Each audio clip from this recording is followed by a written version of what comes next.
Sebelum Ibu Guru lanjut, Ibu Guru mau lihat ke anak, betul berdiri dulu semua. Sebelum kita belajar, mari kita berdoa. Berdoa dimulai.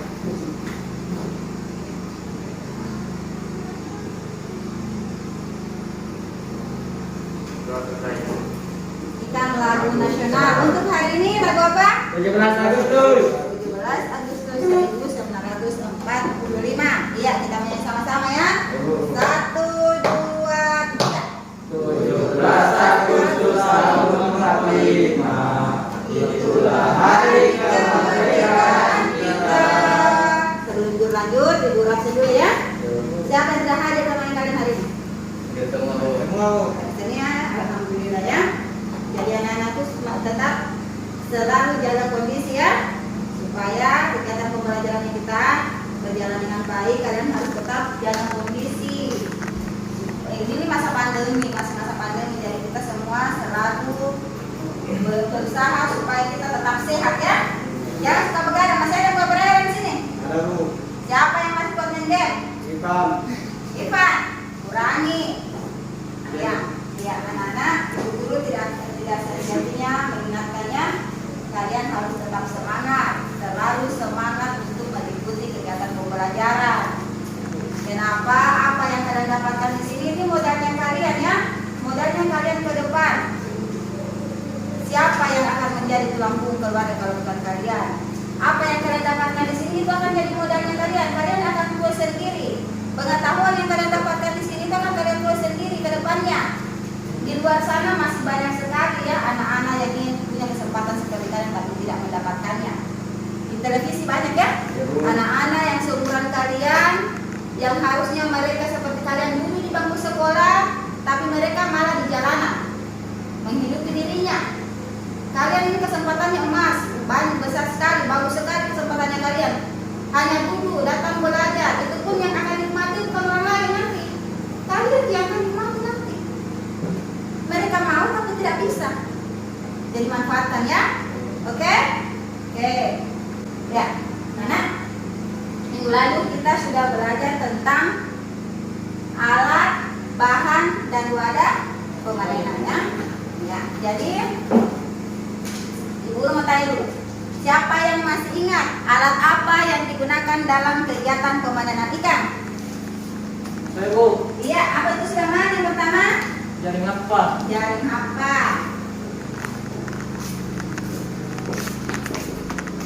Siapa yang tahu apa fungsinya jaring apa dalam kegiatan pemanenan ikan? Saya Bu. Iya, apa itu?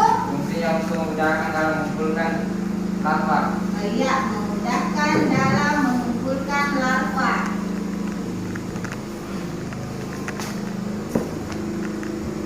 Ya, yang kedua. Siapa yang tahu apa alat bahan yang digunakan? Alat yang digunakan. Saya Bu. Ya, apa? Baskom. Baskom. Minggu lalu karena kita sudah belajar tentang alat dan bahannya, hari ini kita akan belajar tentang tekniknya, teknik pemanenannya, cara pemanenan ikannya. Apa tujuan yang dicapai dalam kegiatan pembelajaran kita hari ini? Yaitu yang pertama itu peserta didik diharapkan mampu untuk menjelaskan prinsip penanaman ikan dengan metode diskusi dengan baik. Ya, coba perhatikan gambar ini. Gambar apa yang kalian lihat di sini? Ikan yang banyaknya, banyak keranjangnya. Iya, ini adalah ikan yang sudah dipanen. Panen adalah kegiatan akhir dari budaya. Kegiatan akhir dari budaya. Jadi kalau petani itu sudah dengar kata panen, sudah ada kata panen, otomatis itu mereka senang. Kenapa kira-kira petani senang kalau sudah dekat waktu panen? Mau dapat uang. Iya, apa yang dia dapatkan nanti, apa yang dia sudah pelihara selama ini, dia sudah mendapat hasilnya. Karena hasil yang diperoleh itu hasilnya apa? Hasil yang dia dapatkan itu akan menentukan apakah kegiatan pemanenannya itu berhasil atau gagal. Ya, di situ adalah penentunya di waktu panen. Ya, jadi tujuan yang pertama tadi itu kita diharapkan mengetahui prinsip-prinsip pemanenan ikan. Ya, prinsip pemanenan ikan itu ada 3 cara ya. Yang pertama itu tepat waktu, tepat cara dengan tepat masa. Ya, ya. Berarti Sulaiman sudah perhatikan bahan ajarnya yang Ibu sudah bagi ya. Tepat waktu itu dilakukan. Kenapa dia harus tahu waktu yang dilakukan kegiatan pemanenan? Karena sebelum melakukan kegiatan pemanenan itu, petani harus tahu dulu ikan yang dia panen ini banyak atau sedikit. Ya, ikan yang dia panen ini yang mau beli jauh atau dekat.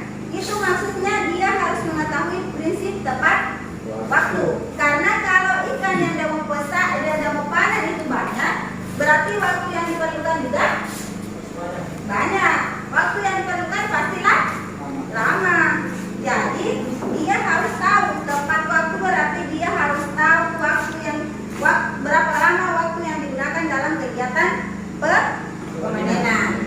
Yang kedua, dia harus tahu ini yang mau beli ikan yang saya panen ini, dia itu jauh atau dekat jaraknya.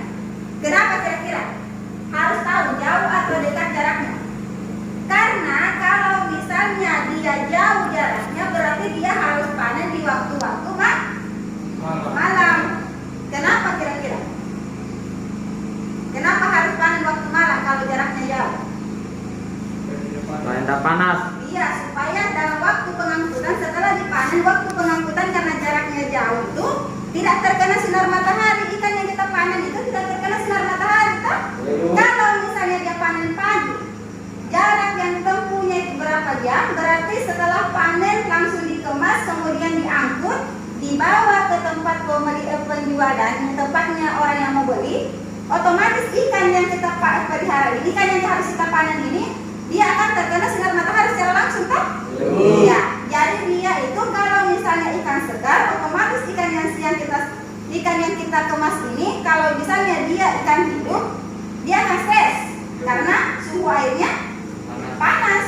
Kalau ikan yang kita pelihara, kita mau panen ini, kita mau jual ini ikan segar atau ikan mati, dia itu terkena sinar matahari secara langsung, otomatis tingkat kesegarannya akan menurun. Berapa yang kalian lihat di sini? Larva ya, telur yang ada matanya. Iya, iya, ini larva.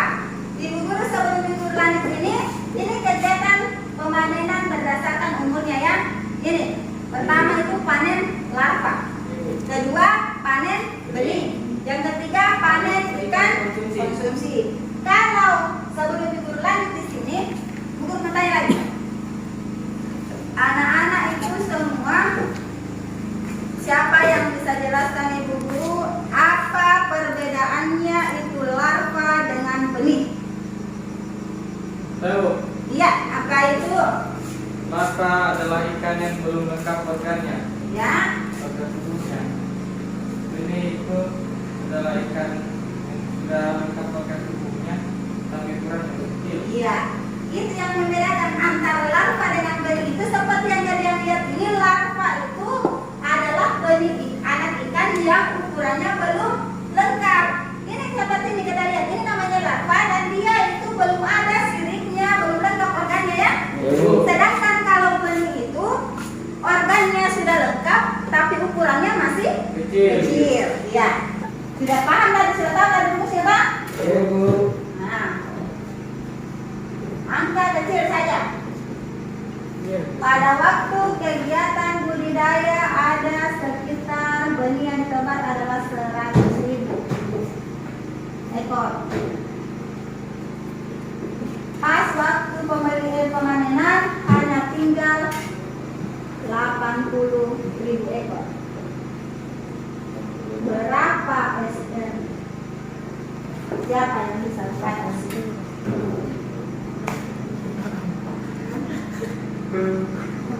Nah, coba silakan dicari bagaimana caranya, siapa kira-kira yang bisa dapat ini?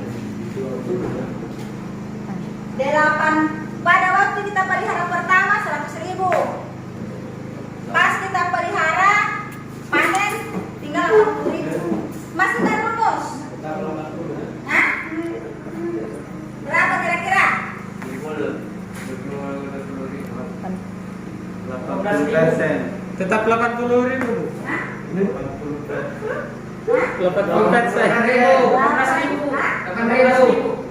Siapa yang bisa? 18.000. Hah? 18.000. Siapa tesnya? Siapa yang berani kira-kira? 80%. 80%. Bagaimana caranya mendapatkannya? Masukkan dulu, siapa yang bisa berani? Angkat. Iya, kamu. Pelan-pelan jalan. Masukkan. Mana ente? Mana NO? Ente yang mana? Saya sama dengan ente NO kali 100% berapa? Kakak sudah rumus.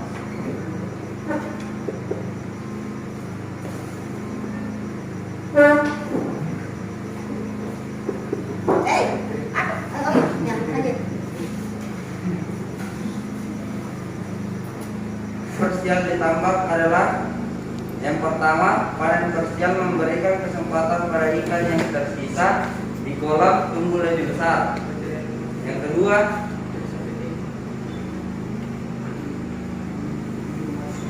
biomasa udang ditambak memberikan konsumsi input pakan yang diberikan berkurang.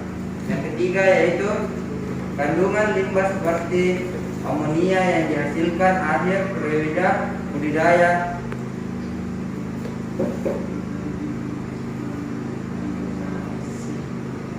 diminimalisir. Selanjutnya, kekurangan panen parsial ditambak.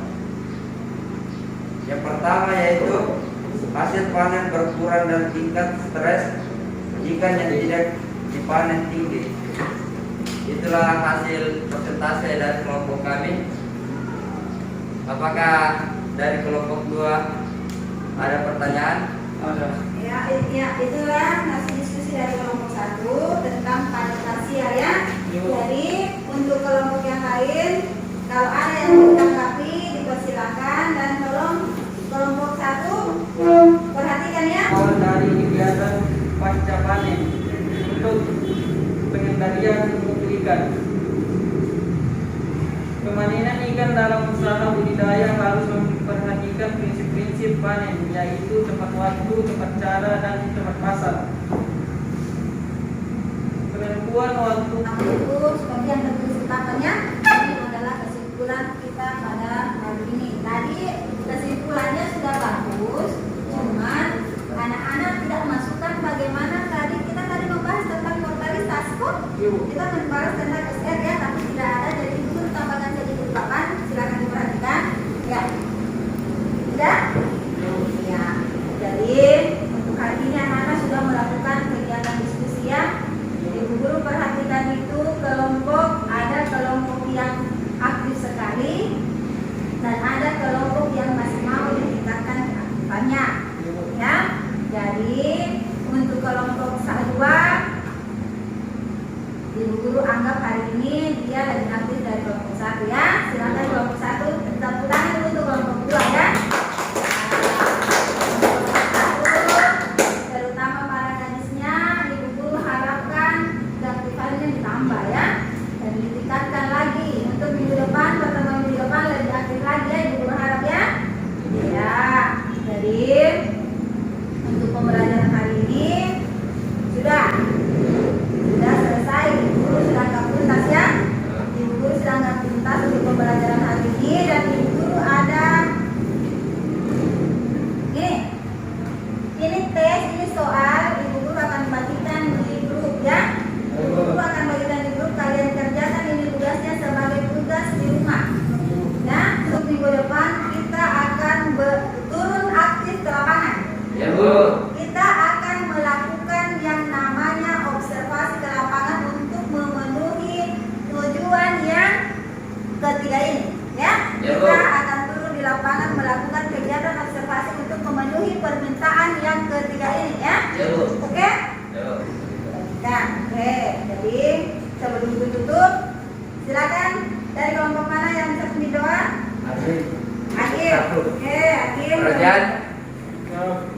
Sebelum kita bubar, marilah kita bersama baca doa. Doa dimulai.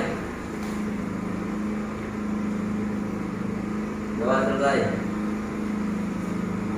Ya, alhamdulillah ya, kita sudah berdoa.